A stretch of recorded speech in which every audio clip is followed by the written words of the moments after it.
Good day, ladies and gentlemen. Welcome to the CoinGeek Weekly Livestream. I am your host, Mr. Kurt Wuckert Jr., and I'm in the middle of my coffee fast, and I am exhausted. So once a year, just so you know, once a year I do, as soon as I start to require a second cup of coffee in the middle of the day to keep me going, I always do a coffee fast to sort of reset all the receptors and the pathways and whatnot, which makes it like the worst week of my life because I mean, well, the first 2 or 3 days it's always like headache, like vicious splitting headache, and then that chills out, but I remain a little tired. Now if I were to extend it, every time I've extended it for like 2 weeks, I end up sort of coming out of it as like, oh wow, like this clarity, and then inevitably I end up drinking some coffee again, as pre-workout or something. But, and it's never intended, like I'm never trying to quit coffee. I'm just trying to like reset the receptors. I think coffee is generally good for you, but just like anything else, if you do too much of it, your body starts to resist it. But man, when you reset the receptors, that first cup of coffee though, it's like half a cup and you are like, fly me to the moon, baby. So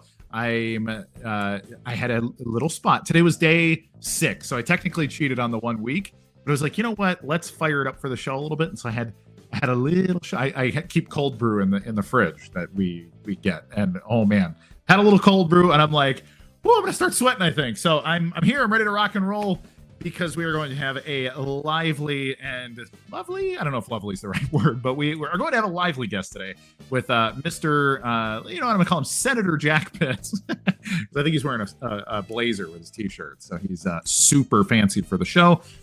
Jack, as you know, is a longtime veteran Wall Street investor in all kinds of things. He's a startup founder himself, and knows how the world works. But as a New Yorker, he's also got a keen bit of experience living in the old world of Donald Trump. Back before Trump was Mr. Washington, D.C., he was Mr. New York. And so we'll get a little bit of insights into the past, present, and potentially the future of what's going on with the Trump presidency, mostly as it pertains to blockchain policy, regulation, law, and that kind of thing. And obviously, we're going to talk about the state of the union of the blockchain space. That's the goal. So if you check my pinned tweet or my pinned X post, which I will probably never say without having to correct myself, but check my pinned tweet over on X Twitter, and you can read my personal State of the Union, why I'm a little bit worried about mortgages, inflation, tariffs, trade war,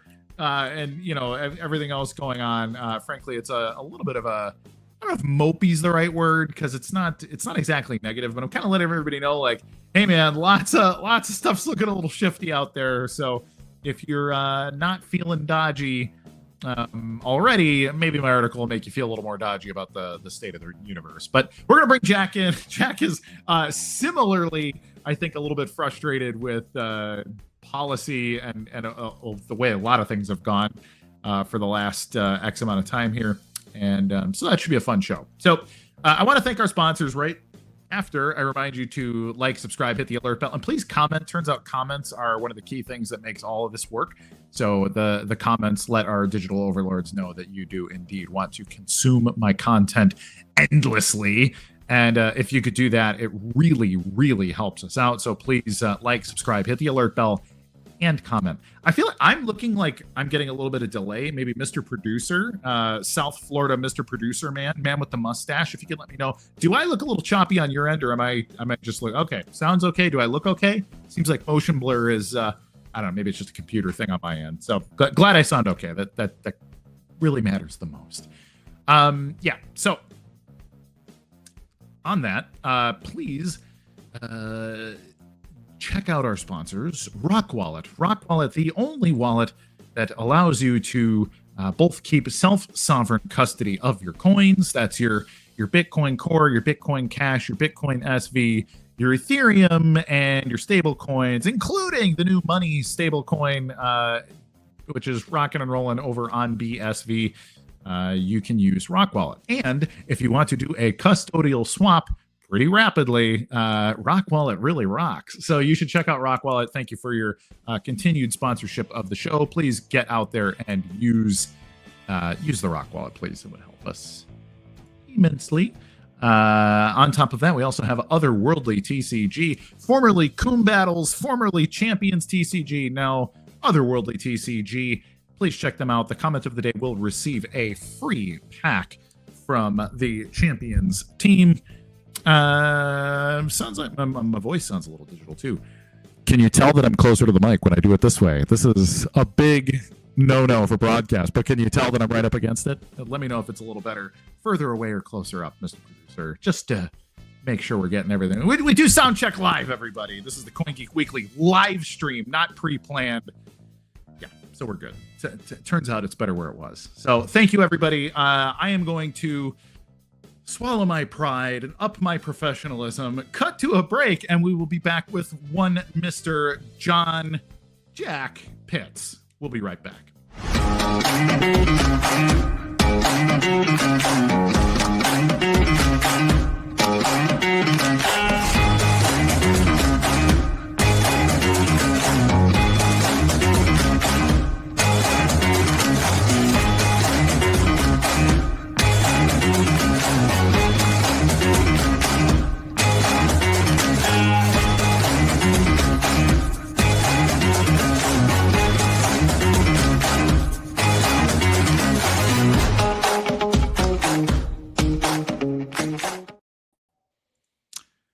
Hey, Pitsy, how you doing?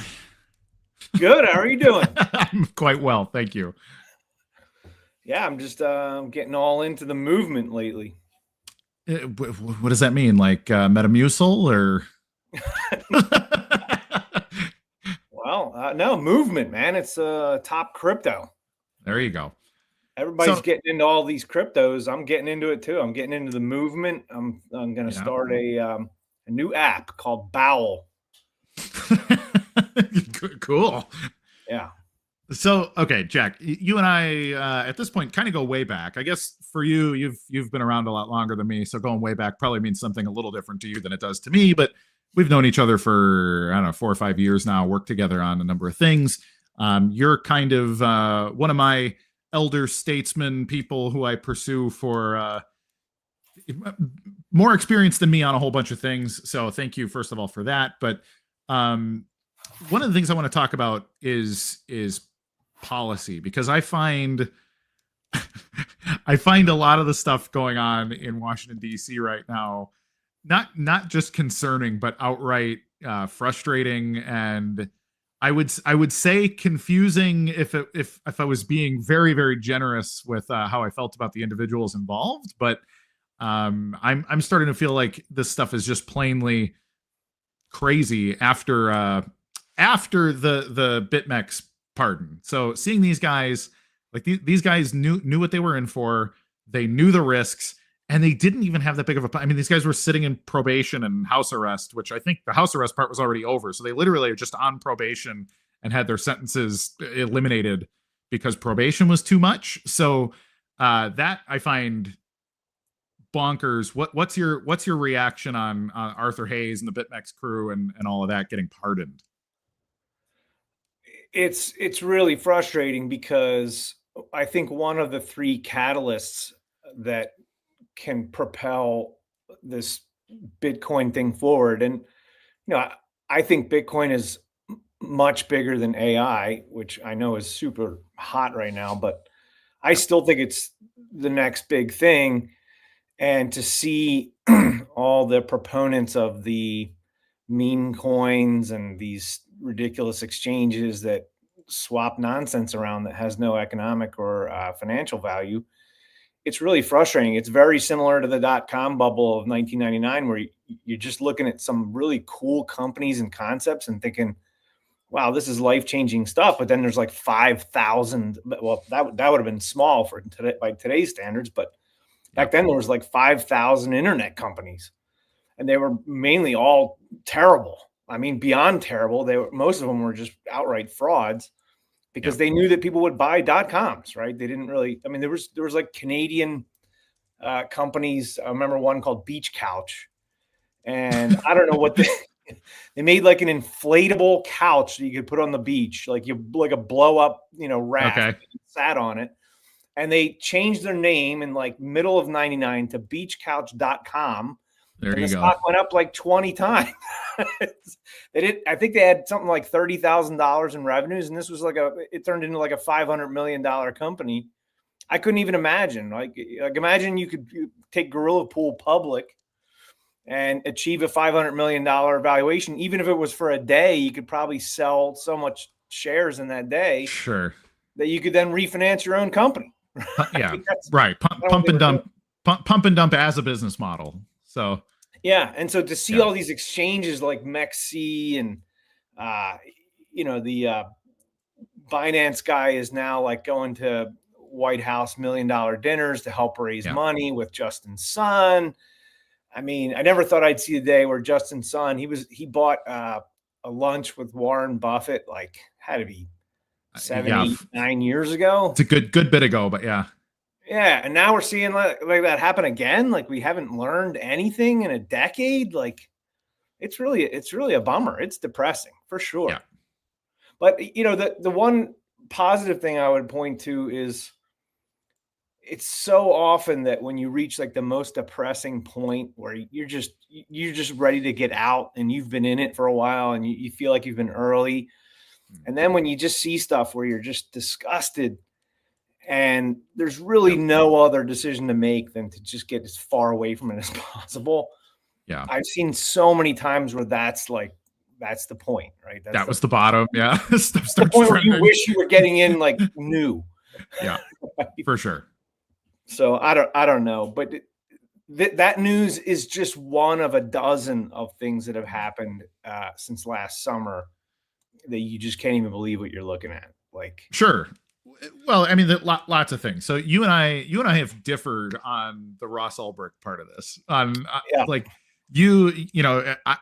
let me state my position. I'm not going to steal or strawman your position. I'll let you argue with me a little bit if you'd like. But in my opinion, Ross might even be guilty of everything that he was charged with. But in my opinion, it seemed to me Ross was somebody who took a very big risk, and he was an ideologue, but he was quite young. This is his first venture, and ended up being his first, crime. Now, granted, like if he's trying to kill FBI agents and all that, then that's a big first crime. But I tend to think that even if all of that stuff is true, that a lot of it really began to get out of his hands in the middle of stuff becoming problematic. All of a sudden, I think he created a business as an experiment.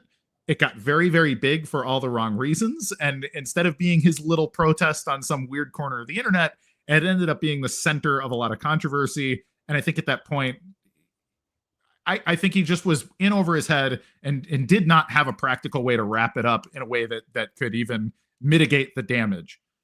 That being said, I think because of that, I don't think he deserved to die in prison. I think what did he serve? 12 years, something like that. Pretty big slap on the wrist for somebody who, again, I think probably accidentally became whatever level kingpin he was. And it struck me as, pardon a guy who made a very big mistake and did actually serve a lot of time and probably paid his debt back to society. And I'm pretty okay with it at this point. And that's just kind of how I feel about it. But everything else that I've seen, in this space, like let's put Howard Lutnick in here. And it's like, despite all the Tether stuff. And then you get David Sachs, despite all of his connections to a bunch of the other, like, again, if you get into like the pump and dumps and all the stuff that has happened in the space, I look at this and say, like, these guys are not 20, young, like college students who may have accidentally caused some trouble. Like, these are guys who have a career in the space. They understand the risks. They understand that in their position, the things they do should be quite a bit more than slaps on the wrist for the things they do. And increasingly, and I think even outside of blockchain, this Silicon Valley attitude of, I don't know, if we screw up, we'll sell it to Sequoia. And if Sequoia looks at it and says, if we screw it up, we'll just kind of push our bad debt back onto the bigger lender, the sovereign wealth or the banks or whatever. And then Silicon Valley Bank gets bailed out and like, okay, we had a scary weekend, but everything's fine, right? And it's just like, how many times can that happen before, like, we're in really, really big trouble, Jack? What do you think?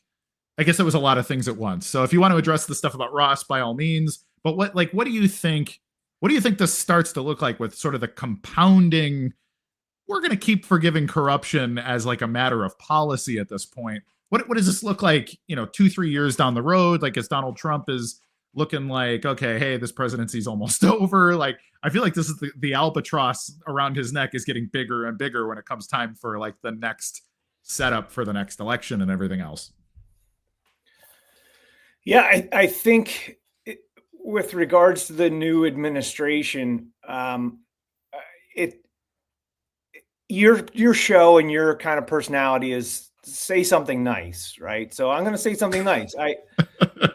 I judge every presidency by what they can pass permanently, right? So Sure. I think like in the first Trump administration, I don't know how much of it is him necessarily, but since he did appoint a lot of judges to the Supreme Court, he really did change in a very, not permanent, but very almost permanent meaningful way. Yeah. Yeah. The Roe versus Wade decision. And it wasn't super controversial, mainly what he did and probably to the consternation of, a lot of Christians and other religious groups that are against abortion. And I'm not taking a side either way here, but I'm just saying that what he did was just parse it out to the states, which is a very constitutional thing to do. And for both the Supreme Court and for Trump, who supported it. Agreed. So I think, something like that is part of his legacy in a way. But I usually judge a presidency by what they can pass legislatively, and that requires Congress to agree with you. And so, like, if you look at the first 100 days of like Reagan or something, it seems like it's very similar to Trump because he was super popular, right? Like, everybody huge, landslide, right? Winning by landslides in both elections. So he was able to really get Congress to pass some stuff, which ended up being pretty important stuff. But Trump so far, I believe, has only passed one thing, and I'll give him credit for it. It's like a law against, if you're a violent criminal from Venezuela or Mexico or somewhere south of the border, typically, and, something happens where you're identified, you get shipped back. Seems pretty obvious. I don't know why anybody would argue against that, especially if anybody who has kids or a family. Like, you just don't want criminals running around your country. Like, when Cuba dumped all their prisons onto rafts. Just make it right. This is one of the things that Jimmy Carter turned Miami into Scarface. So, Right. Produced a lot of great movies like Blow and Miami Vice. And all that stuff. Like, great entertainment. Yes. Including that this is really highly recommended. There's a show called Startup, I believe. It's based in Miami. And it's got this character, Ronald Dacey, who's like a Jamaican guy. And he has this really cool, like, gangster speak. And it's all about like Bitcoin, essentially. It's about this, like, it's like a mirror. It's like a Hollywood's version of who Satoshi would be. And they made it like a girl, like a Latina girl. So it was pretty fun. But of course. Great show. But that's like, part like of the Snow whole White. Yeah. What? Like Snow White. Yeah, very Snow White, yeah. And probably didn't do well for the exact same reason. But I would highly recommend watching it because if you can get past that part, it's really fun watch. Yeah. But anyway, besides producing good TV by releasing prisoners from Cuba, the same concept, I think that was passed relatively early by Congress and signed by Trump. And it's a really common sense thing. It's not controversial. It's barely political. It's been made political, of course, but it's really not a big deal. And of course, it's a good thing. So I'll give him that. And that's about the last I'm going to say nicely about the administration, because everything else I've seen has been like, really, this is what you're pushing. Like, so many things could be done. And it's like, even the next best thing, I'll keep being positive, is probably this kind of Doge concept, which is stupidly named. Yep. But it's at least aimed at sort of the right thing, which is, we spend like drunken sailors and on stupid stuff. So let's end some of that. And some of the press releases are fun. They found $21 million misallocated to something ridiculous. Principally the pamphlet version of Doge is awesome. Right. But like, anybody who's opened up the pie chart on the back of your tax booklet that used to be like standard that you would grab before you would do your taxes, which shows the expenses of America. Like the things the Doge is attacking is similar to like Ethereum's market share in transactions versus all other cryptocurrencies. It's like a little line in the sliver, in the pie chart. And the fat part is, of course, like things like Social Security, welfare, Medicare, Medicaid, military, of course. I mean, the Defense Department, right? Like, come on, right. like go kick the door down on the Pentagon and let's see some. How much is the Navy paying for toilet paper? Let's figure that out. Yeah, and that's all. That all got pressed in like the '80s in the Clinton administration, Bush, Clinton, Ross Perot, kind of. They all attacked that. No one touches the Social Security or the welfare, or any of that stuff. That'll just get you no votes. But everybody kind of experiments with cutting military and stuff like that. And it's obviously the worst thing to cut because it's the one thing in the Constitution that was right. It's the only thing there's actually a mandate to pay for. But right. You're supposed to be spending money on. Yeah.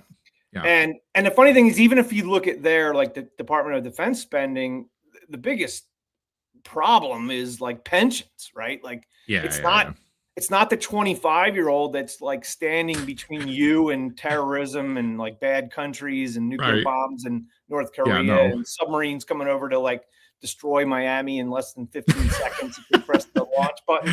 All that stuff is good stuff. Middle management. Or the $2 billion submarine that I was in, like that's good spending. Like that amounts to like 0.001 pennies per person in the United States to put a ginormous, like capable, like instrument of death into the water to protect your, your country. So that's a good thing. But like a guy who retires at 39 years old and then gets paid until he's 100, until his wife turns 119 while he dies at 90. It's just not sustainable for a guy to work 20 years and then get paid for 80 years. Well, and not only that, he ends up getting a second job at the FBI or at CIA or whatever, or goes private sector. Like I'm a consultant with this. Like now he's making $1 million a year, like flying or driving VIPs around in the third world and that kind of stuff. This should be in SLictionary, but there's actual words for this. They're called double dippers and triple dippers. So triple dipper is someone that's on their third government job, which you can get at like age 60. Yep. And then go be an officer at Homeland Security for the last 10 years and then get another pension out of it. Yeah. Triple pension. Yeah. And then of course everybody's lasting longer, right? Like I never knew anyone that made it past like 90. And now I have like friends' grandparents are making it to 106 and stuff like this. So. on triple pensions. Right. Like, and of course like the pension $600,000 a year in pension payments from the and then the pension doesn't even do it justice because when you're 105 years old, like imagine the Medicare, Medicaid packages where it's like, okay, it's either $1 million for Aunt Bessie or she dies. So I guess we'll pay $1 million. Guess we gotta pay. I forbid she doesn't make it to 107. So that kind of stuff is really frustrating. So I'm not seeing any big like celebratory things that are like a real change. Like, okay, so we're not going to have like criminals from other countries in our borders. Like, yay. Like that's wonderful. But like the crypto thing to me is like the canary in the coal mine. It's like you and I know this field so well, and the characters better than I do. You know all these names, you've seen them before over the last 10, 15 years, and you see them like not just like be relieved, but some of them are like cabinet members, like they're running the country and making policy. And you're like, what insane upside down world is this? And if this is what's going on in the industry that you know well, well, then imagine what's happening in pharma or electronics or AI or any of this other stuff that we don't know well. It's like, well, there's no way it could be going any better than crypto. That is my big concern. Is this is the first administration that has a serious crypto anything going on, and I'm looking at it and screaming. And so that same thought occurred to me, like, oh man, if I was an expert in one of these other things, like, would I be bullish or would I be frustrated? Because I'm what do I know about big pharma lobbying or any of that? It's like, I don't know. I know as much as any other idiot on the internet, but the thing that I am good at, the thing that I do know about, I am terrified about the way that it's being handled. So, so let's talk a little bit about that. What is your thought on any one of these things? Let's talk about the strategic Bitcoin reserve. What's your thought? First of all, I want to point out to people, because I get people have asked me for clarifications a number of times. The strategic reserve right now is just the coins that the US government confiscated many, many years ago. And so there's 70,000 Bitcoins that are unsplit. So it is BTC, BCH, and BSV are actually being held by the US federal government. So this is not, it's not me being like, it's just BTC and I'm bitter, okay? There's 70,000 BSV in a wallet that the US government controls as the strategic reserve. So to lay to sleep anybody's concern that I'm just a bitter big blocker, that there's that. So again, Jack, what are your thoughts conceptually on a strategic reserve of Bitcoin held by the US federal government? Well, first of all, no one benefits more than BSV. Like exactly what you just said. If anybody should be supportive, it's anybody who owns BSV, because if you're part of this HODL army where you think like people not moving or selling or doing anything with coins is good, well, then you should be investing in BSV, because it's got the same percentage of ownership by the government, by the U.S. government, as BTC, ADA, whatever the heck that is. Basically what it is a Trump supporter. The guy who runs ADA, Hoskinson is his name? Cardano? Charles Hoskinson. Yeah, he's a donor, right? So this is just, you rub my back, I'll rub yours, classic, crony capitalism kind of stuff. So Ripple, same thing. Ethereum, I'm sure those guys are so dirty that they're involved in everything that's dirty. So they're probably in there as well. And largely Canadians too, like Russian Canadians from Toronto. Careful when the Canadians speak. You're okay here, but I'm just playing. I love the people from the 51st state. They're great. Yeah. Plus, they are home to Beach Couch, which is amazing. There we go. Company. Excellent. Beachcouch.com. Perfect. But yeah, so you've got an administration that's just for sale. And listen, I'm going to say another good thing that's not really a good thing, but it's at least a balancing thing. Yep. Like, I wasn't happy with the previous administration either. They just got their, pee-pee stomped on because they aligned with Sam Bankman-Fried, which seemed all safe when he was like this charity hero guy. Sure. That fit all the, whatever woke viewpoints of what a hero looks like. He's a vegan. I don't know how many times I had to hear that from people who are like, "Oh, Sam, like he doesn't deserve this. He's a vegan." And I'm like, why does that matter? Right. I mean, all that stuff, but that guy was 95% of the stuff he was doing was like Democrats in Congress and the Senate and all that stuff. So they already got their doors blown off by crypto. And even with that, and they pretended with Gensler to go after some of these people, which they really did not. They pretended to, because they thought, people have turned on crypto as of 2022. So the back half of the Biden administration was, well, we were kind of going long crypto with this Sam Bankman-Fried guy when it was cool. And now we're going against it because it's not cool. And the brilliance of the, Trump campaign was, hey, let's get back on the crypto wagon, because it turns out there's still a pulse there. And there's some money there.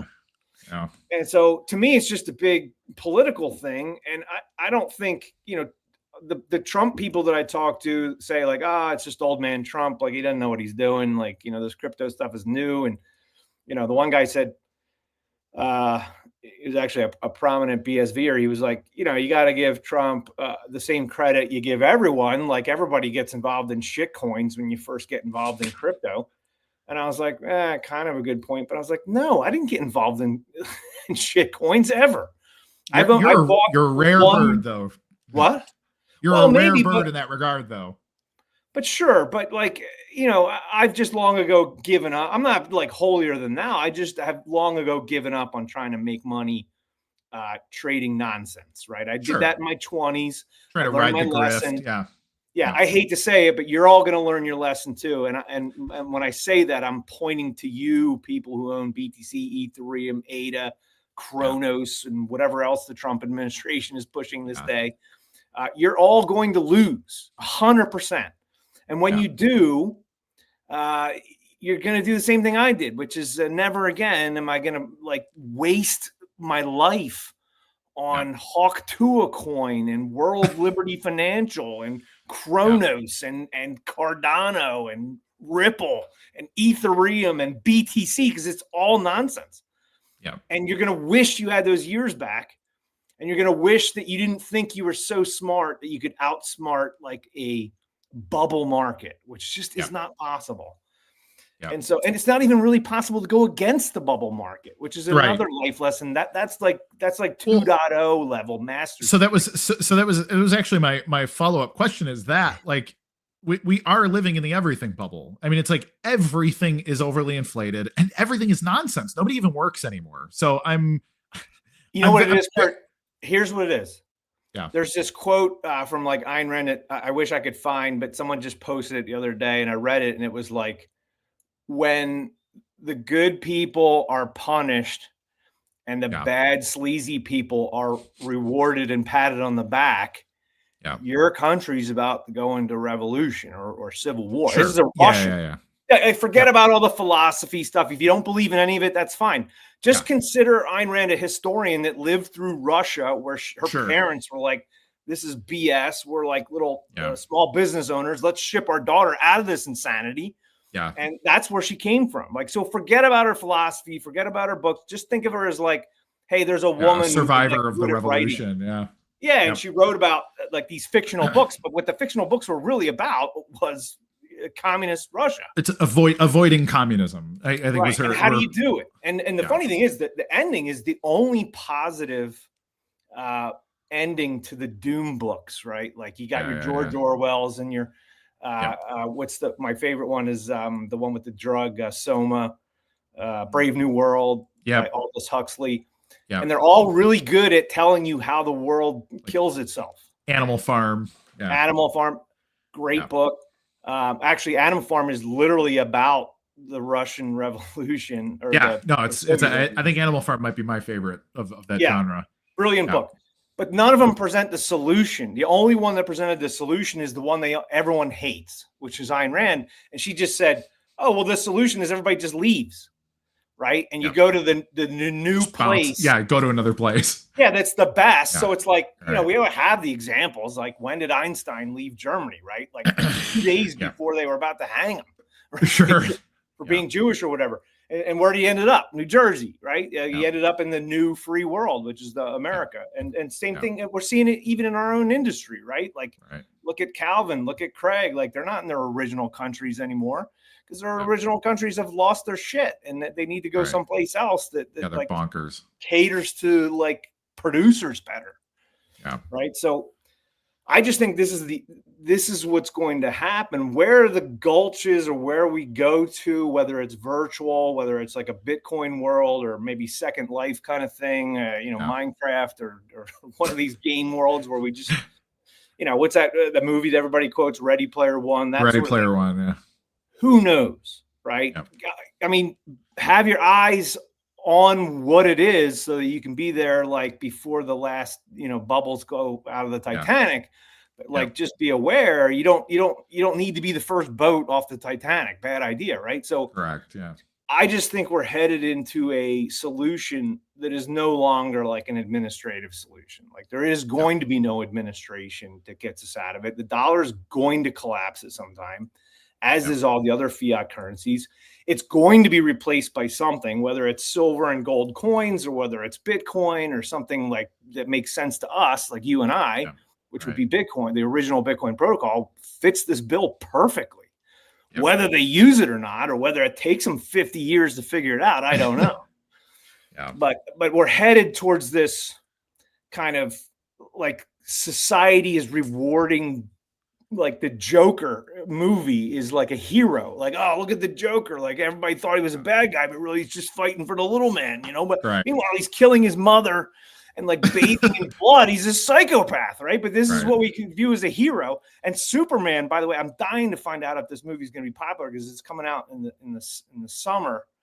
And usually when Superman gets hot is the turning point to kind of positive. Like we bottomed out and we're heading positive. So that to me says like, I don't know. I saw the new trailer. His suit is like actual red and blue again. So I'm like, all right, not a black Superman, meaning like a black there. Uniform. Yeah, he's not the Dark Knight Superman anymore. Exactly, he's like right. Clean cut, like military haircut, dark hair. The editor turned the vibrance up. Like, time to bring America back a little bit here. So, yeah. And I witnessed this in 1979. I think it was when the first not Keanu Reeves. Reeves, whatever his name, Christopher Reeves movie came out. And I was like a little bit disgusted. I'm like, this guy's too nice and too goody two shoe. Yeah. He's a little bit too clean for me. You know? Yeah. Now you miss it. So that's my answers. I think we're headed off a cliff, and I think it's a good thing in a way. So it's funny. I've talked about this in some of my articles, but there's been a really interesting shift, I think, toward, especially among like Zoomers. You're like teenagers and 20-somethings. Like there's this huge movement, and I'm not Catholic, but there's a huge movement toward like Catholicism because it's like the most rigorous, like conservative looking version of Christianity, including like a lot of it in like Eastern Europe. Albania actually just flipped, has been a majority Muslim country for a very long time and is now a majority Christian country in the last 2 years. So there's a lot of like shift toward, hey, we moved to the cities, a couple generations ago, and now the cities are hell. Like, we're going to move to the country. We're going to homestead. I'm going to have 12 kids. And there's a lot of that thing all of a sudden is like this interesting, like cultural shift. And I see it too. Like you go even just at the gym, like there's just a lot of guys, I get teenagers asking me and they're wearing, like they're jacked. They've got a tank top on that says Christ is King. And they're like, hey man, can you show me? You look like you know what you're doing. Can you help me with like my lat rows and that kind of stuff? And I'm like, all right. So not like 17-year-olds a generation ago were like, I don't know, I'm going to be a virgin forever and play video games. And all of a sudden, like that shifted really heavily toward like, I better be able to swing an axe because I think I'm going to need to. Like, so I'm a little bit bullish on that sort of cultural shift. Maybe Superman is part of that too, but a little bit like, you know what, if I just stand like this, maybe people will take me more seriously. So maybe we're going to make living it, Jack. Like I'm literally living on a 30-acre farm. I got a homeschool group of kids that come every day. Man. I teach them math like 3 days a week in the morning. I'm swinging an axe about every other day. I just got done cutting like a whole weekend's worth of hay this weekend. Nice. Like all that stuff. I've been involved in that stuff for like 15 years and I'm ready to get out of it, right? I'm ready to go back to computer nerd world, which is where everybody is now.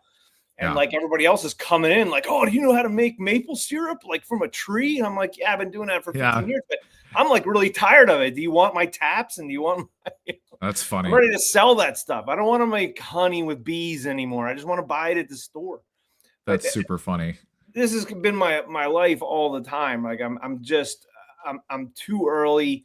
And by the time the rest of the world's like, hey, it's a great idea is like, not eating sugar and intermittent fasting and getting in shape. And I'm like, yeah, man, that was like so 15 years ago. Right. Like, oh, your testosterone should be at reasonable levels. Right. Okay. I've had this idea for like 20 years. As soon as I bought this property, I'm like, I saw this thing called CrossFit and I'm like, it's in my neighborhood and I live in like a farming area kind of. And I'm like, who the hell is signing up to like punch like tires with sledgehammers? Yep. I'm like on my property using sledgehammers to split wood for my wood stove. And I'm like, if you guys want to come over and pay me $5 a month, I'll let you split wood and you can do like real stuff with the sledgehammer rather than hit a tire no reason. That's funny. Yeah, come to Jack Fit. Yeah, I'm like, oh, well, I'm here for my training session today, Jack. Okay, you're gonna go down to the creek and you're gonna grab 50 rocks that are 10 pounds or heavier, and you're gonna haul them up this hill, and you're gonna help me build a wall for the horses and the cows. Yeah. Yeah, you needed what you needed is a man bun, and explain why it's good for your hip mobility as you do it. And they'd be in. Yeah. But the whole world's coming that way. And I'm like, can I move back to the city now? Like, I've been living in the country for 15 years. I'm ready to go back to New York or whatever. And meanwhile, people aren't able to get out of the city fast enough. It's interesting. But, back to the main point, like this crypto stuff, if we kind of, I think we've helicoptered it and said like, it's kind of bad news, but just on the specifics, it's just like, I'm just shocked that a new crypto can be pushed almost every day. I mean, first it was Truth Social was like, okay, I get it. Like, you weren't served very well by Silicon Valley. They're a nasty group. We all know that from Jack Dorsey and friends, and Zuckerberg like suing us and all this stuff. And it's like, and taking all of our data and whatever. Right. But it's like, okay, but now we're not just kind of like trying to shift to the middle. We're in like, okay, but now we've got this overvalued thing, and we're gonna do like a Coinbase style IPO unlock and all these like tricks to like screw the people that own this thing, that bought it thinking, well, I love Trump and he gets me motivated, so let me buy his stock.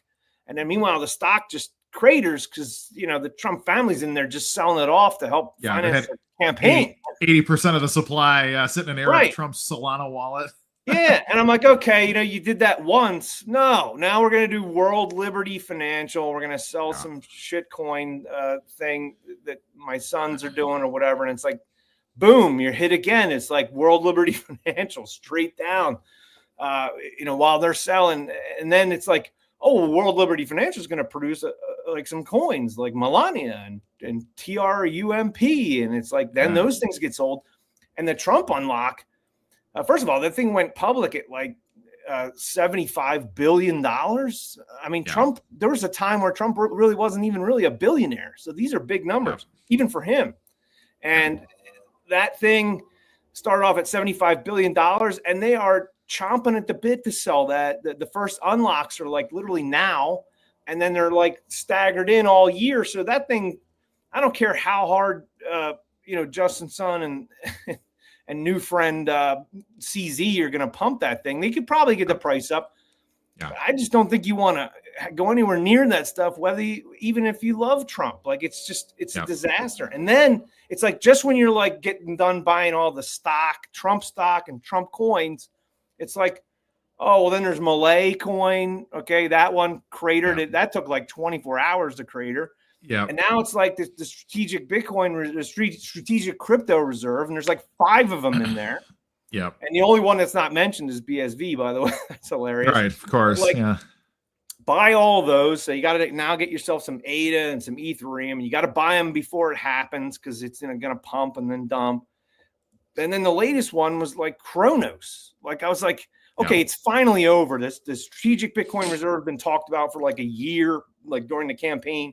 Now it's released. The news is over. Like, all that can die now. And I'm thinking it's over, right? And then it's like, no, now you saw the press releases like last week and blatantly almost like a Canadian IPO about inflatable couches on the beach, like subtly slipped into this like press release by the White House about more crypto stuff is Kronos is like shoved in there like 3 times. Like, Kronos? Oh, we don't know what's going to be in it, but Kronos. Ticker symbol CRO. Get in there, boys. It's just mind-boggling that the White House is for sale. Like I guess it's legal, which is how they feel like it's better than what was going on in the previous administration, because I think their grift was completely illegal and they had proper shame, because if anybody find out all the money that's been filtering to these other countries and bad regimes and then probably filtered back into their campaigns, it would be really embarrassing. But that's like illegal grift. I guess because this is legal grift, we're supposed to be okay with it, and that's our culture now. Like as long as you make money, it doesn't matter like who you screw. Yeah, that's just buyer beware. Well, and it's almost to the point like culturally where that's what's expected. Like when you get rugged, it's just like, well, yeah, what did you think? Yeah. And so it's like you're the is like, oh, what, you think the president is actually somebody who you can rely on to take advice from about anything? Right. You're just like, well, wait. So let me drag it back. I've had a few thoughts mulling around in my head. I think, you mentioned Sam Bankman-Fried, who I saw him interviewed on Tucker Carlson a few weeks ago. And he said he only got in trouble because he started donating money to Republicans. Free Sam, baby. Free Sam. Yeah, right. And so yeah, I think Sam's next. We're going to get Do Kwon out. Like we're getting these guys. Get them all back out to the party. Because they're good at raising crypto prices, and the administration has one for sale every week. Like how else are you going to get Kronos to go up unless Justin Sun and CZ trade it back and forth on their wash trading machine? Make the price go up on Sunday night at 3:00 in the morning when no one's trading. So the new news this week, and this I actually found fascinating because this seems a lot harder than the rest of it, is that Eric and Don Trump Jr. have announced that they are forming an American Bitcoin mining venture joint with Hut 8. And so they're every day they have a new scam. Well, but that's my question though, that mining itself is a much bigger scam. As you're well aware, mining is not just easy money. And so what do you think of hey, we're actually going to buy hash power, hosting, the whole thing? We're going You're all already in too late. on, like even if the capital gets spent, and you and I know that that's real money and everything, right? Yeah. But the scam is over like seconds after the announcement. Like think of the Malay coin, right? The scam was over when it was announced, right? That's when the people who got in before it was IPO'd start selling for 1,000% gains, right? They're selling to the morons who are buying it on the first second of trading.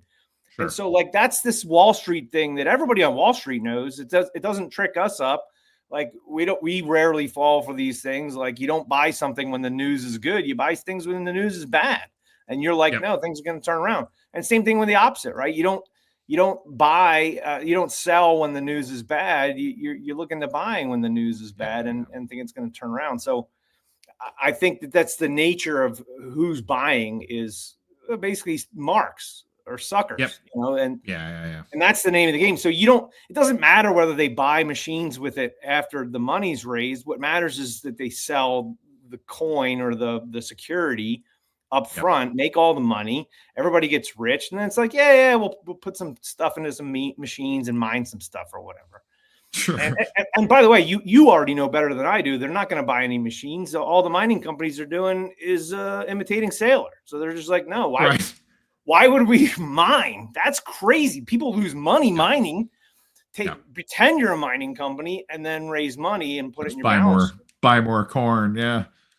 Yeah. Well, I made the post yesterday. I'm like, imagine if like the biggest agro, like imagine like ConAgra and some of these other big companies like Midland, like whoever, like your multi-billion-dollar agro companies are like, look, we're not going to buy any tractor. We're putting a moratorium on buying tractors and processing equipment. We're just going to hoard more corn and soy. We're just going to buy it and we're going to stick it in those big domes you see throughout the Midwest.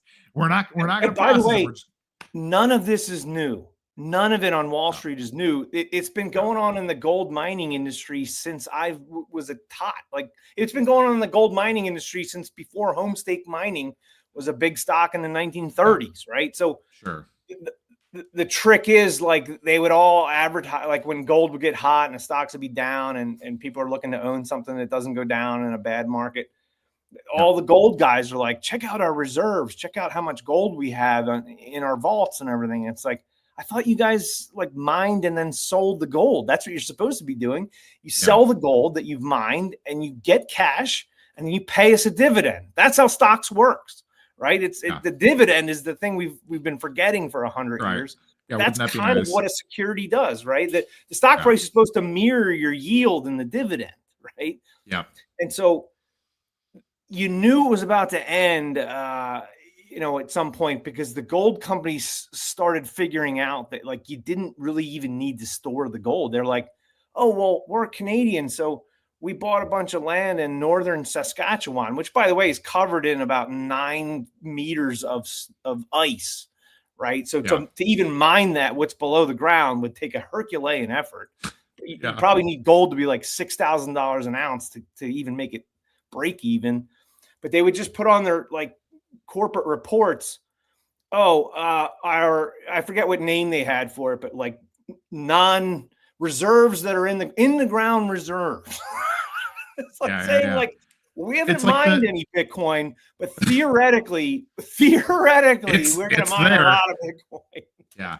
Well, it reminds me of the Yap stones. So some of the Yap stones and on the Isle of Yap, this was like the first fiat derivative currency based on a real world asset is your big rock. But some of them, when being harvested and moved around, sunk into the ocean, never to be seen again. But the fact that anybody knew they were there, it was like, well, I've got a couple of the big ones that sunk. Those are still my Yaps. It's still my savings account out there. Right.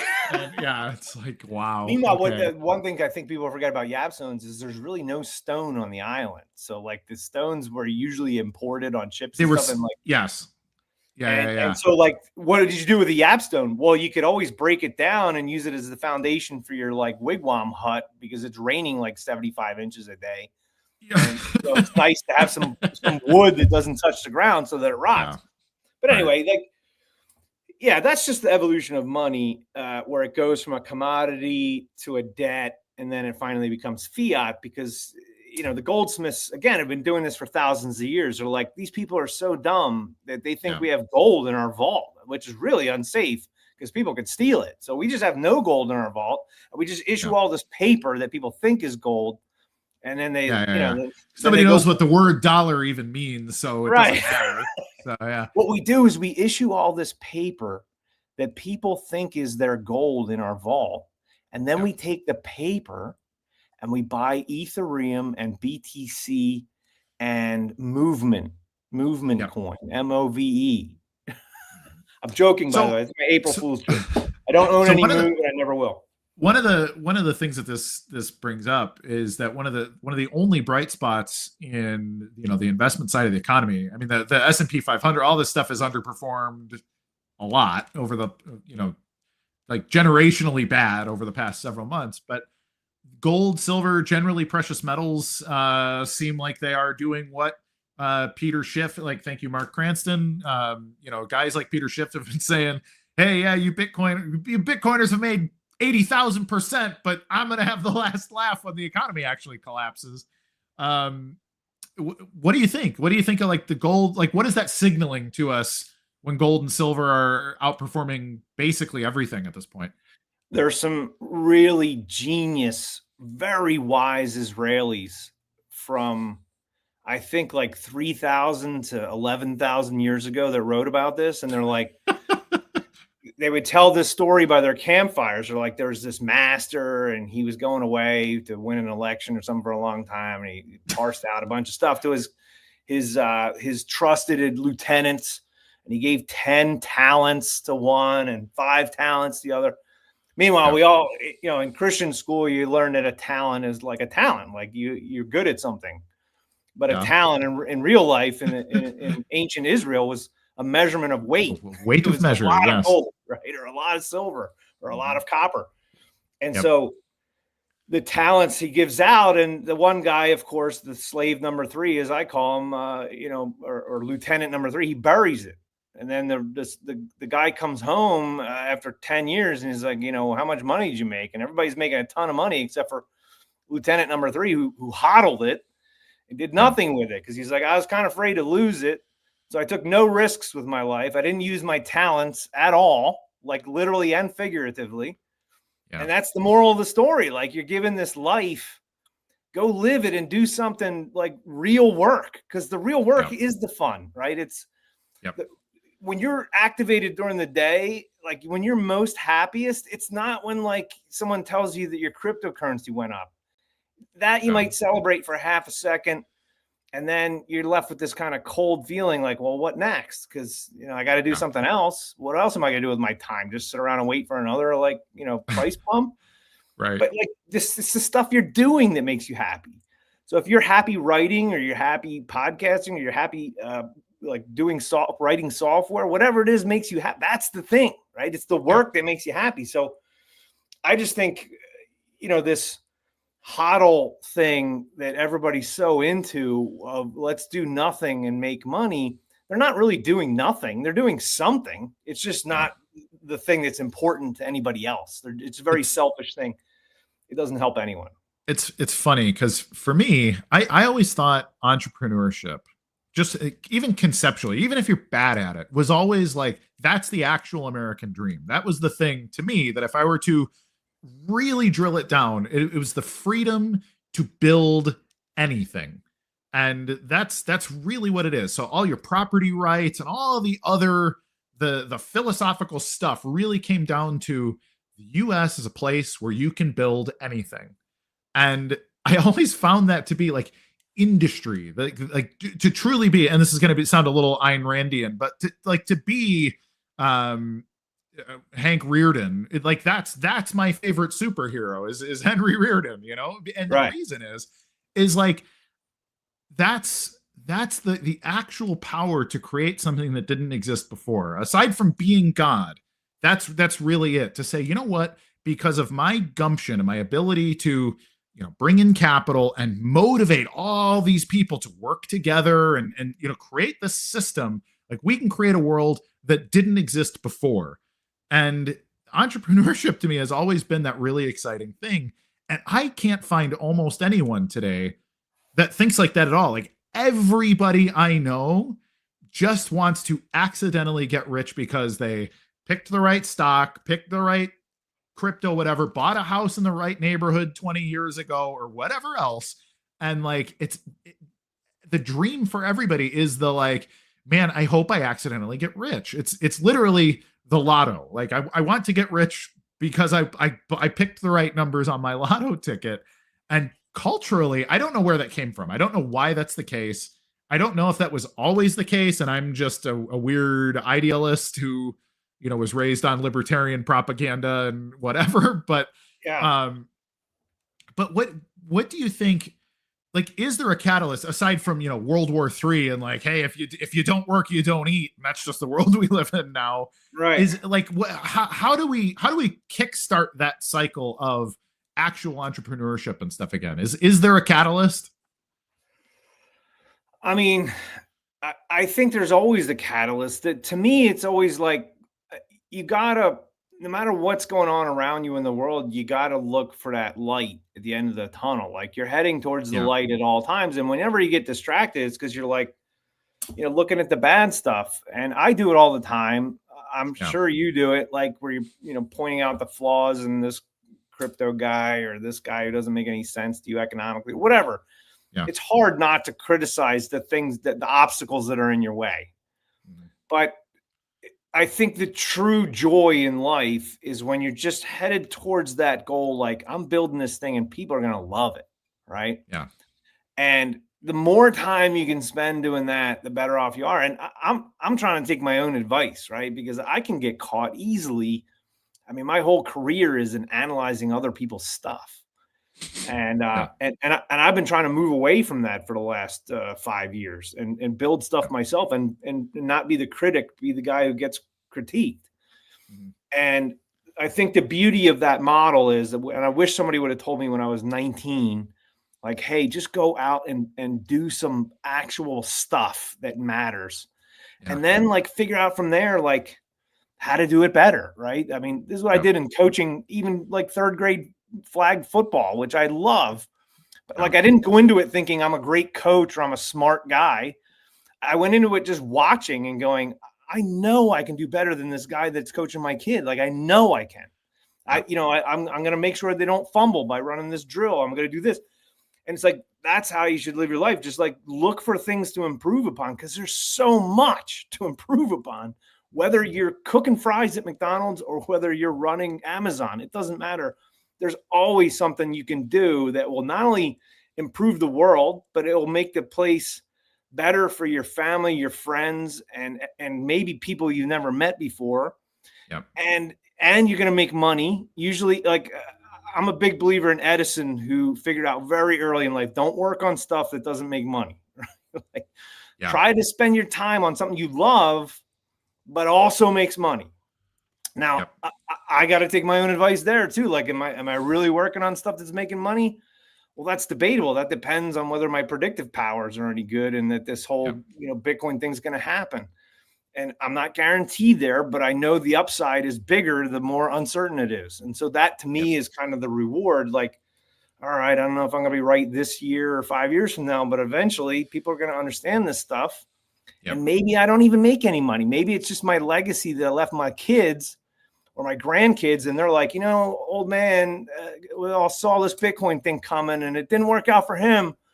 But it seems like it's happening now. Like, the war's over and the Trumps and the Clintons and the Bushes are all dead. And it's time to, like, do some stuff.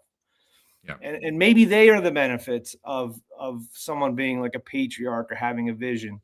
And I think that's just something we have to accept as a possible outcome. It's not a terrible outcome. It's just not a monetarily awesome outcome. Yeah.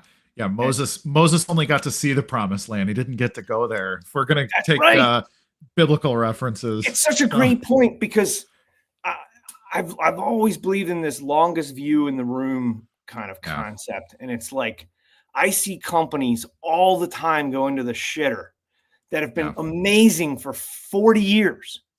But like the founder, like take Bill Gates, for example, right? Like, the guy was in it to win it. He was a visionary. He knew what he was doing. He was in the right industry at the right time, and he was making the right decisions. And then one day he's like, I don't feel like running this thing. Like, it's probably a lot to deal with people and all that stuff. And that's not really his forte. And so he's like, I'm going to be the chief science officer at Microsoft, and I'll let Ballmer run this thing. And like, he took his eye off the ball for like a half a decade. And then Apple swooped in, who, by the way, still had their founder, like, working hard. I mean, he was chomping at the bit to be CEO of his own company after they got rid of him. So it's like, you take your eye off the ball for just a short amount of time, and this thing that you've built and spent your whole life on is now gone. And then the lady who convinced you to do charity instead, she's gone. You're like, holy mackerel, like, now what are we going to do? So I think it's just a case of you gotta keep working on stuff that's relevant and you gotta change with the times, and that's all hard work. And sometimes, when you make a lot of money, you want to celebrate, right? You want to do fun stuff. Yeah. I get that.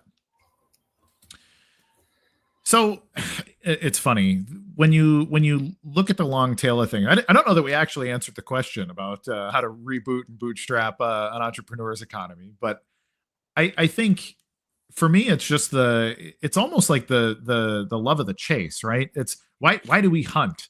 Like, we don't need to hunt today, right? Like, I can go to Costco and pick up some killer ribeyes and whatever, but ultimately, like, there's something visceral about being out there hungry with, either by yourself or with a good friend, and like, hey, we're going to be out here all day and we might not catch anything, but if we do, is it going to be a cathartic thing, right? And it's, for me, it's a lot like mixed martial arts. It's like, I haven't been in a real fight since I was a teenager, but ultimately I just said, as another thing I was ahead of the curve on, like, I'm going to start doing mixed martial arts like 20 years ago now. And now it's like super mainstream, and all the tech bros are like, yeah, man, I just got my blue belt. And I'm like, yeah, I've been a black belt for a couple of years. So like, oh, wow, really? And, but it's the same thing. It's like, I have to fight with my friends, because I probably should, even 2 generations ago, I would have been in charge of some kind of war tribe somewhere. And that's a visceral thing that I need to experience for my own, like, mental health and physical health and the rest of it. But I feel the same way about entrepreneurship. It's that, like, we need to exercise that part of ourselves, or else we lose it. And this is why we've got people today that are literally like, I don't know, man, I'll just drive for Uber and trade on Robinhood and whatever else, and that'll be my life. I'll just Right. I don't need a wife. I just need a couple of OnlyFans subscriptions, and I'll take care of things myself. And it's just like, I don't know, like I want to figure out a way to get that vitality back, both in like Bitcoin, but also, I mean, just the economy in general. I think Bitcoin actually ends up making a lot more sense to people. And by Bitcoin, I mean BSV, because BSV, I really see it's an entrepreneur's tool, right? BTC is not an entrepreneur's tool. It's a like, man, it's just going to sit there and I'm going to be rich someday. And that's great. But BSV is sexy to the person who's like, oh, wow, I could build something really cool with this one individual piece of disruptive technology, but there are no entrepreneurs. And I think that might be a foundational problem that we need to fix first. Is we need more entrepreneurs to come in and start solving these problems. So again, how do we get there? How do we, Robin Smith saying here, face the dragon is what he's saying. Like, how do we face how do we slay that dragon? How do we, get back to like, hey man, Beowulf tore that dragon's heart out with bare hands as it was killing him, but like, we did it, So like, what do you think? I'm ranting.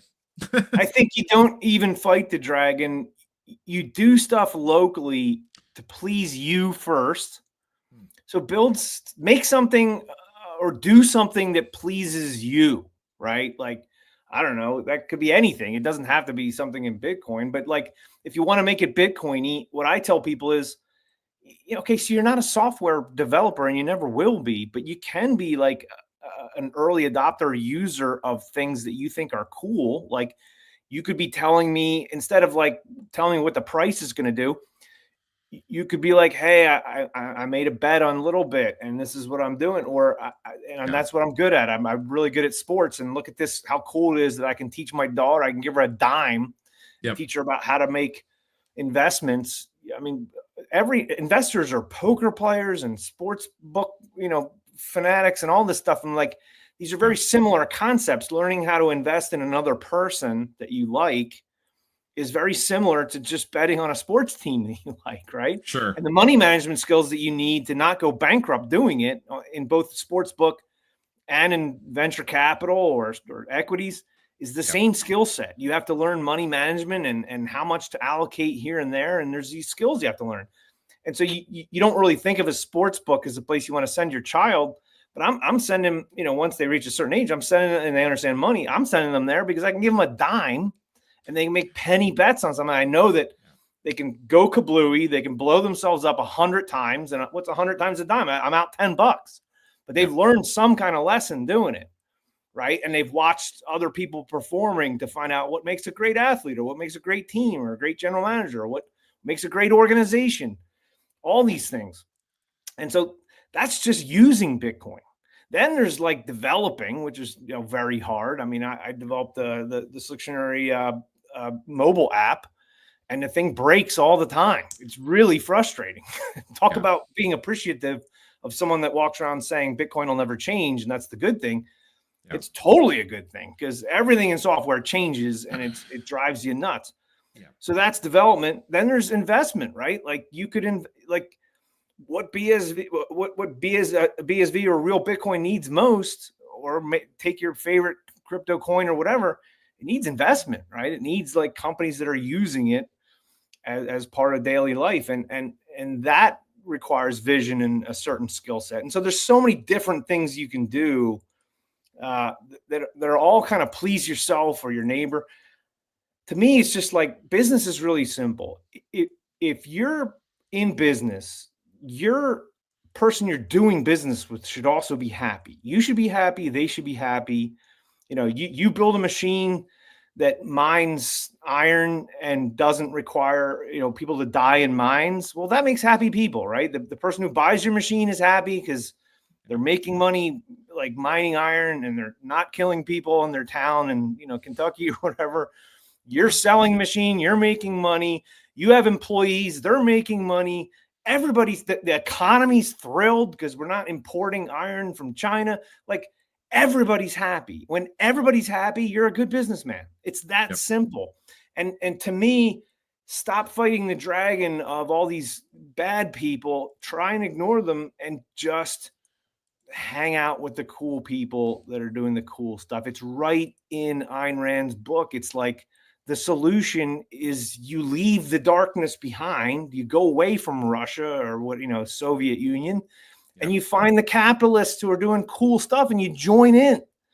Right. That's what she did. She literally moved to LA and got involved in the movie industry. And then she figured out she was better at writing than acting or whatever. And then that's her life. But forget about all the philosophical stuff. Just the lesson is find the light, find the good people. I mean, that's why I know you, right? It's like there's plenty of people in BSV I don't associate with because I don't even understand what they're doing. Like sure. Half the time I think, well, either I'm dumb or they're a scam artist. And usually it turns out to be the latter. But I'm just saying, like, build your own heaven and your life will be heaven. That's how I kind of think of it. And I'm a happy guy lately, despite everything has gone wrong for me, right? The world doesn't believe in what I believe in. It's moralist, getting worse, and it hates Bitcoin, which I think is the number one new technology that is awesome. I'm sure there's stuff in the biological world I'm not aware of, but sure. I'm just saying the stuff that I can see that's amazing, the world is ignoring completely. And yet I'm a very happy person because I just see these little patches of things I can do that are great, that propel it forward just a little bit while nobody even knows about it. And I hope to be the guy that's like, oh, I've been working on something inane, tulips or beekeeping or whatever. And then the whole world's all about beekeeping, tulips, or Bitcoin, right? And then you're that guy who's just been toiling because you think it's fun. And all of a sudden now you're the OG. You caught fire by accident. Caught fire by accident. Yeah. But it's just from doing what you love. And I think to answer your question, there's a bit of a lack of religion, I think, in the world. And I don't say that as a person who's very religious. I just think parents and elders have kind of stopped teaching that really long view lesson of, if you just please yourself immediately and you do the make money quickly thing, it's empty calories. You're going to eventually pay for it. You're just not seeing it. And here's the way, right? And I think that's what we've lost. We've lost these elders that I think that have been from this different era where they have seen world wars happen and they've seen things go bad, and things have been pretty good for a long time. We haven't had a world war in 90 years, and I think that's part of why society's kind of breaking down a little bit. Yeah, sure. Well, I mean that is, it's people are too comfortable. They don't actually understand what risks are. Especially in the Western Hemisphere, it's a very cushy place to live for a long time. I read recently they were basically the argument was that essentially men and typically Western religious, essentially Christian men, have made the world so safe over the last, even just take it the last 2,000 years, to go from it wouldn't have been uncommon if you lived anywhere in the Roman Empire to be a Roman soldier just stabbed somebody's guts out in the corner, and then they went and raped that person right in the city square, and none of us are allowed to do anything about it. You just kind of have to watch in horror, but that was your life on a daily basis for a long time. And both Christianity and then ultimately sort of Western liberalism in the traditional sense kind of turned into no, we're gonna have no more of that, and we're gonna keep making the world safer and safer. That it gave rise to this men don't have a lot of purpose in the world anymore because the women don't really need to be protected the way they used to, and a lot of these things, and so all of a sudden there's a lot of very very weird stuff going on that I think there are barbarians at the gate though, and nobody's ready for them. I see Messy Time saying we're in World War III right now. Weirdly, people don't seem to realize. I think in many ways he's right. I think it's possible that we skirt it, that we mitigate it, but there are some serious powers out there that are looking at it and saying, there's about 1 billion people on that part of the earth that just haven't had a good war in a long time, and I think we could take them if we went for it. And that worries me too. But it's really cyclical, right? Like when your kids grow up thinking war movies and playing with army men and guns is cool, you just haven't had a war recently enough to realize how awful it is, right? Like, right, yeah. My wife's uncle Andrew, I mean, he was in Vietnam, and it takes a lot to get him to talk about it. Now, I'm a military guy myself, so I, got him good and liquored up and had a nice conversation with him, and it's pretty awful, right? Like if you get into the nuts and details, like you got to watch this movie Patton with George C. Scott. And and in the beginning, he says he's giving this great speech, and he's like, "Oh, America, we're 10-0 in wars, and America loves war," right? And then like he says something like, "When you stick your hand next to you in the trench into a pile of goo that used to be your best friend," right? But that visual of sticking your hand in the pile of goo that's your best friend, that's, I think, when you learn like, oh shit, like maybe like, putting on our MAGA hats, the world's real, our Joe Biden blue hats and all that nonsense we were doing, 10 years ago.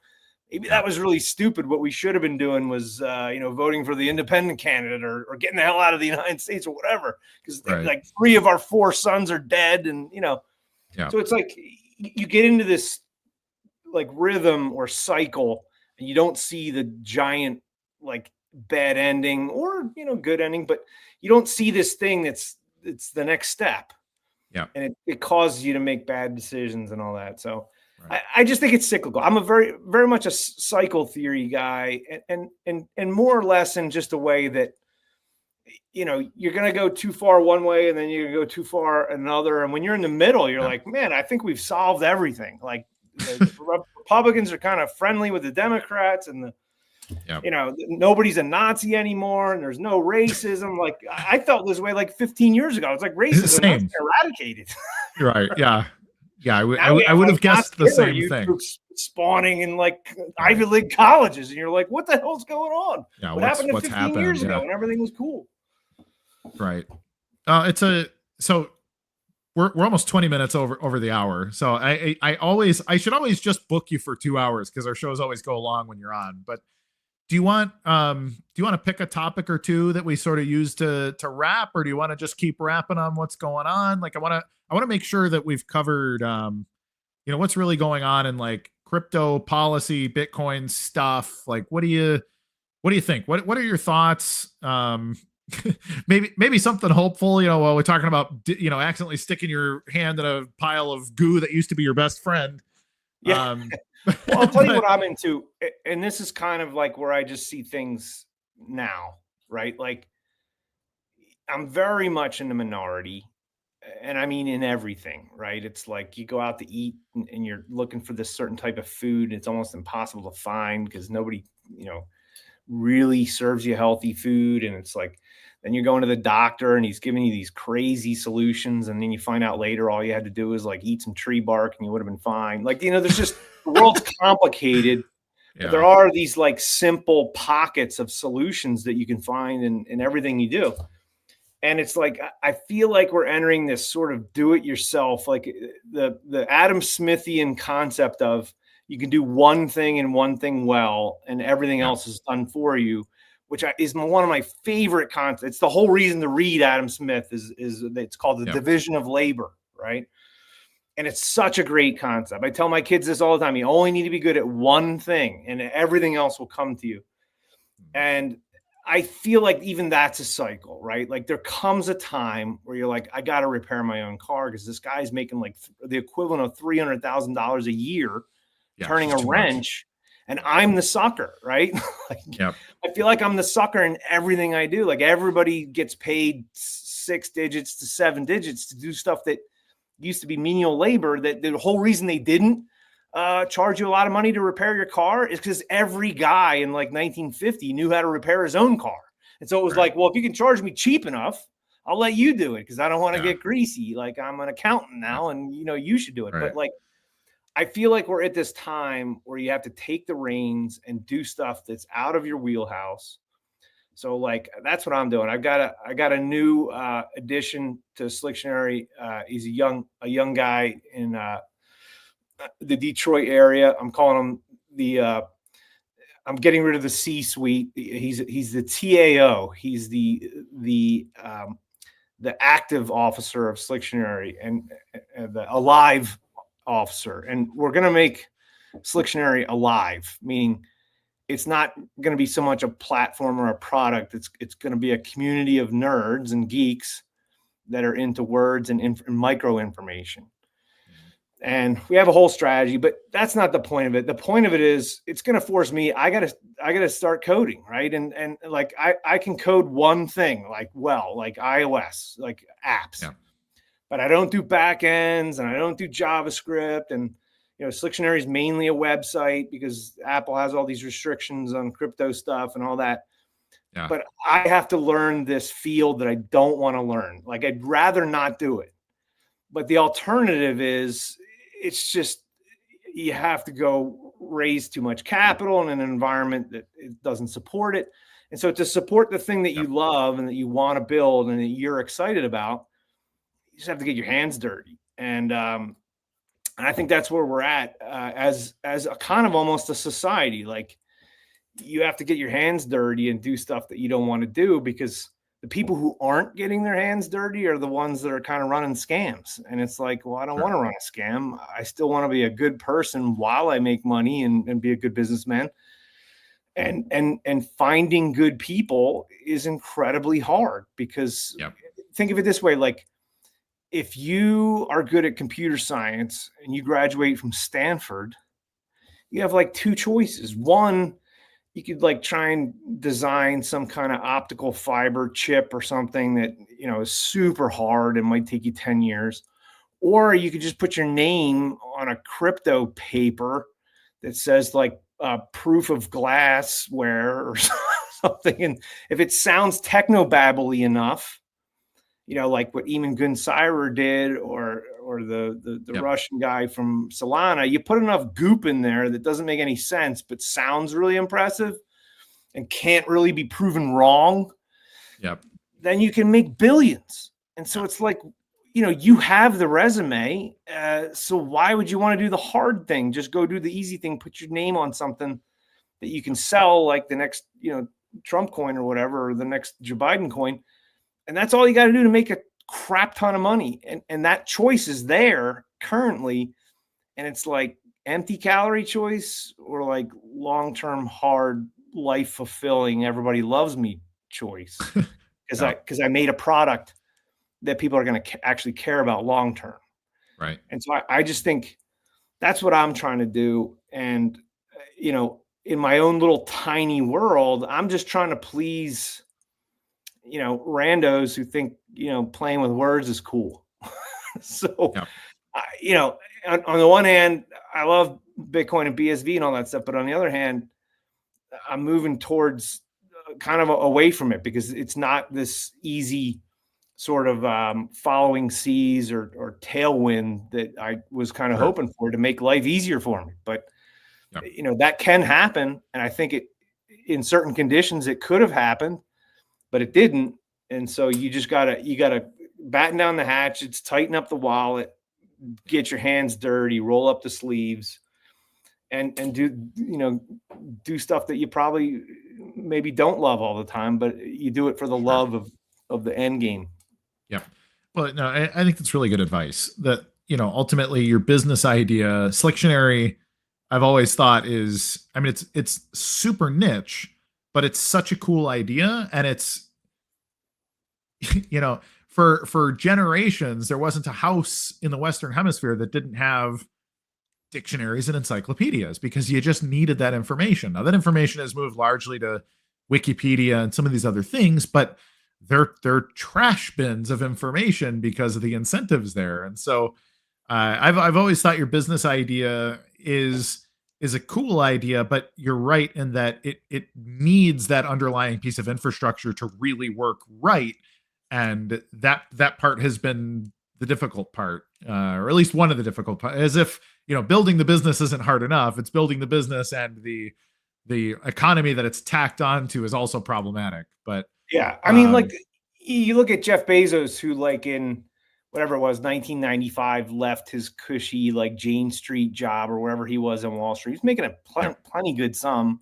He was super young, so he had when you're young and doing well on Wall Street, like, you know, you're looking at big numbers, right? And you know they're coming if you just keep working hard. And he left, went back to his home in Seattle, and was like, I've seen this internet thing, and you know, I think he forgets, like, you know, when you get so much success, you forget like what really is important. And what's funny about him is if you catch the right interview or book excerpt about what he did, he was like sitting on Wall Street going, this thing, this like beachcouch.com just grew 4,500% in like a month or two. Like, and that's like one of 15 different things he looked at that he saw was just growing like a weed. And he's like, I can't miss. Like, this stuff I'm looking at is stupid. If I just come up with something that's not stupid, and I'm riding that wave of like stupid stuff is going up 4,500% in a month, well, that's the world's best combo, right? Like, you're learning how to surf when the big waves are coming in. You know? So that I think we don't have, right? We don't have the big waves coming in where it's like, oh, damn, I had this idea, and I'm a Stanford grad, and like next thing I know, there was $100 million coming at my face, and I was like too young to even deal with it. But I knew the product I wanted to design, and so it all worked out. But I don't think we're in that zone, which sucks. We should be in that zone. We should have a tailwind, but that doesn't mean that you have to kind of give up and say, oh, I can only exist with the tailwind. And so I think that to me is kind of like the latest realization. It's like, well, I thought I could predict the tailwind, and it wasn't quite ever there, but it seemed like it was coming, and maybe I'll never predict the tailwind, but do I really love what I'm doing? And I think that's the big question is, as long as you see something. And for me, it's, you know, the one property that I saw on the internet that hasn't really met my expectations is Wikipedia. It has two major flaws. One, the information is kind of slave labor. Like, you know, Jimmy, whatever his name is, he's sitting on top of like several $100 million and flies around in jets. But meanwhile, the guys who actually write the stuff for Wikipedia get paid nothing. And in fact, it's worse than nothing. It's like a power grab is the only thing you can get. Like you can, you know, have your little fiefdom, but you don't have to compete.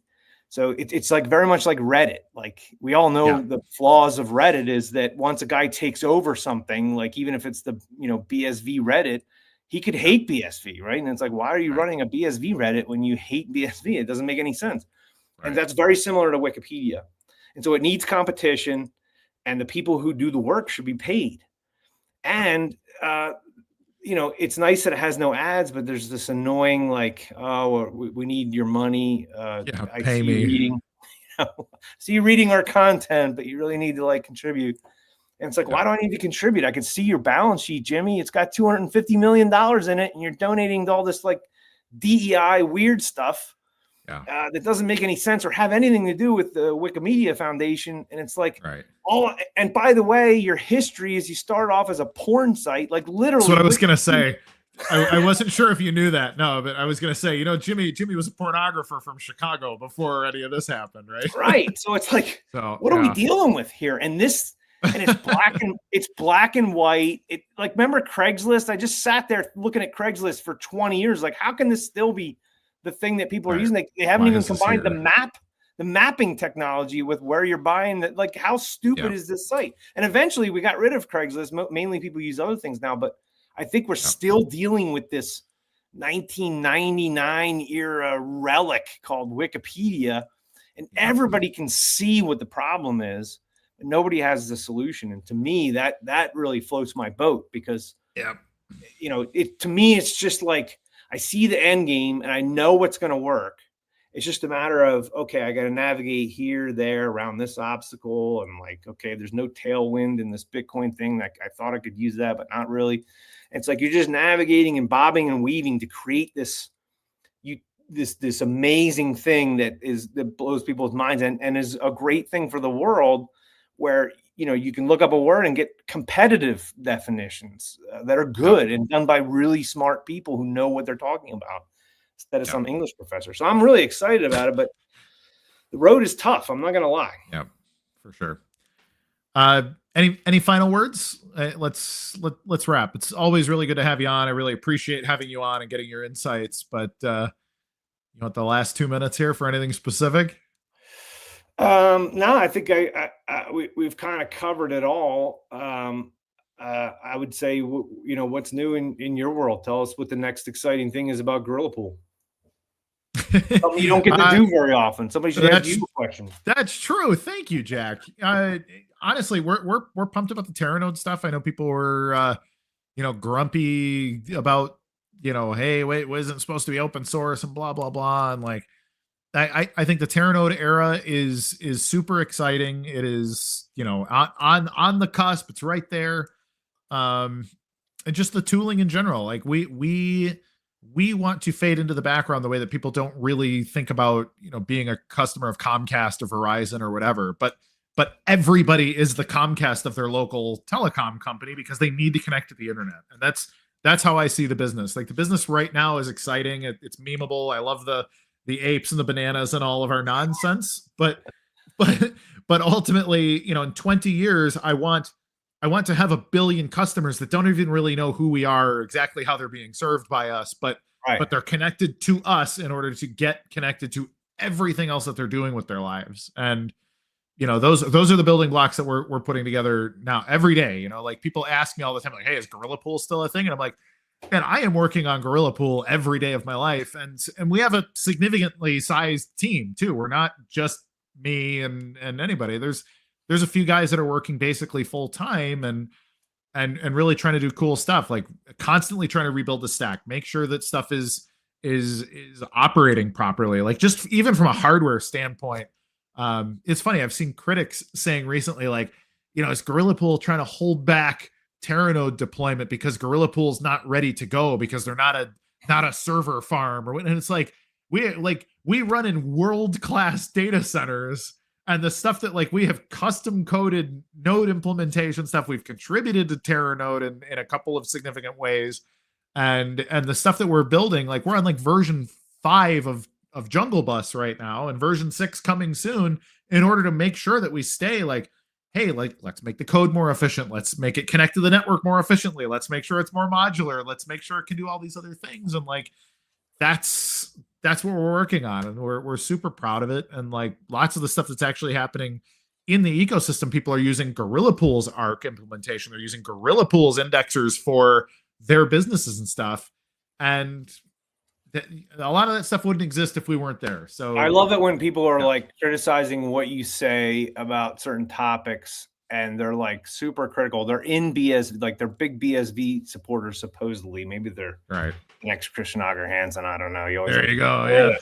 But the funny thing is, like, they're criticizing you, and it's like, you are aware that you're eating from his hand. Like everything you do in BSV is literally going through Gorilla Pool, and Gorilla Pool is the decentralization that you're hoping for, because if you weren't for Gorilla Pool, you really would probably have like 1 or 2, monolithic providers. And by the way, Kurt's the guy who's like listening to the developers. I can attest to that when we were trying to put like large pieces of information and video on coins. And it's like, well, won't mention other names, but there's certain other miners that couldn't give a crap what SLictionary is trying to do. They're just, paying attention to their whatever nonsense they're paying attention to. And it's like, you talk to Kurt, and Kurt's like, oh yeah, we could totally do that. We'll just change the setting and we'll make it so that you can put 50 megabyte, 100 megabyte things on chain, on coin. Yep. And you're like, sweet. I didn't know the world could be like that. And then like you're learning how Bitcoin works by just actually interacting with someone who likes it from a different angle. And I don't know, that kind of stuff frustrates me when I can understand people be critical of me or you or whatever for maybe a political belief we have, or, maybe somebody has some other flaw, but like when you're using BSV, you're using Gorilla Pool, believe me, whether you want to or not. Big time. Another shout out, I think, just along this Terranode stuff, is I'm really a big fan, I know you are too, of Siggy, who's very private, kind of doesn't look for the limelight kind of guy. And then there's another guy in there. You'd know him on Twitter. He goes by Light, Light BSV or something like that. Yep. Anyway, I'm not going to dox his name or anything, but great dude, like, super into Terranode and like is super pumped. And like, I see him getting shade sometimes. And it's like, you couldn't be throwing shade to a worser target than someone who's literally got his hands dirty in the innards and infrastructure of making Bitcoin scale to ridiculous things we don't even need yet, but they're going way beyond. It's like getting mad at Einstein because he's too far advanced in physics or something. Yeah. No, I won't dox him, but I know him in real life too, and he's one of the guys, basically a pioneer in cloud compute, like all the stuff that he's contributed to the real world, like the internet and all this stuff too. Like he is a serious asset. So it's just, we have critics from all directions, and what we don't need is weird infighting, because the weird infighting or the pointing fit, like, again, like, argue with me about something in the Bitcoin space, that's fine, but to start to create conspiracies about here's why Kurt or Light or any of these other people might be undermine, like, we're the provocateur, and I'm like, okay, first of all, you're a random anon account trying to tell me that I it's always an anon, right? I'm the provocateur. What's my incentive here? But yeah, no, it's bonkers. Yeah, and then and there's one other guy we're not mentioning. We'll call him the Good Samaritan, Simon, who I dealt with at a different company. He was great to me 2 or 3 years ago, and he's involved. And so, like, I'd say the infrastructure couldn't be in better hands. And I think that. Oh, and then inside the Bitcoin Association, I'm sure there's a ton of guys I won't mention, but I know that, like, Dagan, as he goes by on Twitter, Darren, he's a great dude, and the Murray brothers, or at least one of them, they're in there, and they have the vision, right? Like, they know what SPV is supposed to do. Light's the one where I thought I understood the Merkle tree and all of its little nuances just from listening to a certain bird all the time who really knows Bitcoin pretty well. And then I talked to Light, and he's like, no, let me explain to you how Terranode, like, parses out the transactions to make it with like horizontally stuff and and you're like, oh, now I really understand them. Like, now you're like looking at Bitcoin and you're going, I didn't think I could be more amazed at the way it was designed. And then here I am going, wow, Merkle tree. So you can hash a whole block of stuff and have it just always be set. And then, a whole nother block gets its own hash, and you just hash them together, and it takes you a half a second. And you can transmit these hashes across the world and be horizontally scalable across the whole thing just starts coming to making sense to you. And they're a little bit ahead of the game, I think. And God knows, I hope they have the customers lined up, like some people are saying. Maybe you know more about that than I do, but any hints there as to what these amazing enterprise and government customers are that need a billion transactions a second tomorrow? They certainly, nobody whispers that kind of stuff to me. So unfortunately, I think people think I end up in like end-chain boardroom calls, but that has never happened. Right. So I don't know. Well, anyway, Kurt, it's been great. I always enjoy coming on the show. Likewise, Jack. We'll talk soon. In fact, I should come visit you. I'm sure it's getting to be a nice season up there, so maybe we'll come hang out. Oh, final thought: if Messy Times is watching this episode, I think he is. We've done well, because he is the best definer of words on SLictionary that there has ever been. He's number one. So if you're looking to topple the king, it's Mr. Messy Times. Christopher Messina, who has his own podcast and all other stuff. I suggest you check it out. But he is the man when it comes to winning bounties on SLictionary.